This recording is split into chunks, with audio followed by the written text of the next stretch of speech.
Hey everybody, welcome to my channel. Today I got out an older Jane Davenport palette and her Paint Till You Faint. This was back when she was first starting, I think, to merchandise her things in the US.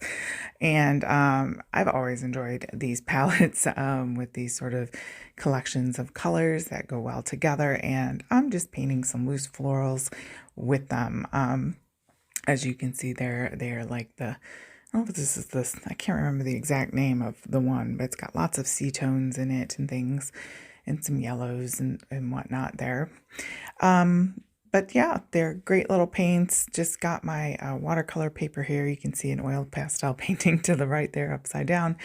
And I just scan these in and make a lot of times I either make cards from them and for sure I use them for digital pattern making in both fabrics and wallpaper and digital paper.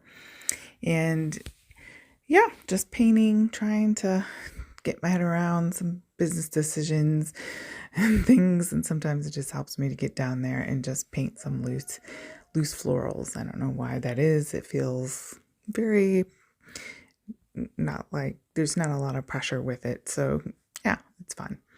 I've got the brush I'm using is a Himi brush. It came, I think one of these came with one of my Himi gouache sets, but you can buy them separately and I kind of like them. They're, good for, everyday type painting. And I don't know what it is. I'm a bit afraid to buy really expensive brushes. It's like my chef's knives. I know what to do with them, but I'm afraid I'm going to ruin them and waste all that money. So I don't know. I'm a little too practical for that.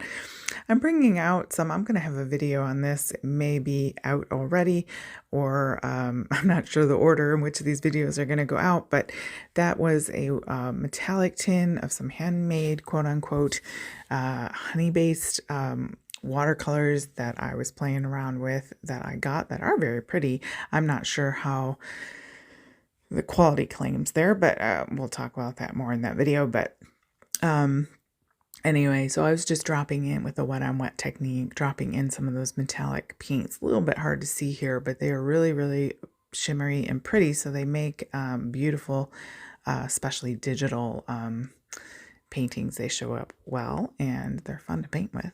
Who doesn't like a little shimmer, right? Anyways, just loosey-goosey here with the paint. And yeah, hopefully, it's kind of a relaxing thing. Bringing in some oil pastels here, it looks like, for my centers.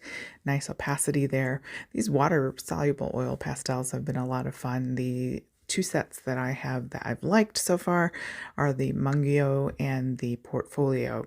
Not Mungyo, the Hashi. I'm interested to try the Mungyo. I did recently get one from another brand that I didn't really care for. So you have to be careful, but the creamy sort of pointy ones that look like the Portfolio shape that I had here tend to be really, really pretty and really creamy and easy to use.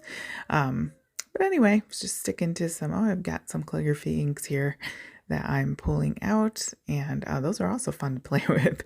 Anyways, if you like just fun little paintings, hit like, share, and subscribe. Thank you so much, guys, for joining me today. I hope to see you in the next video, and I hope you have a blessed day.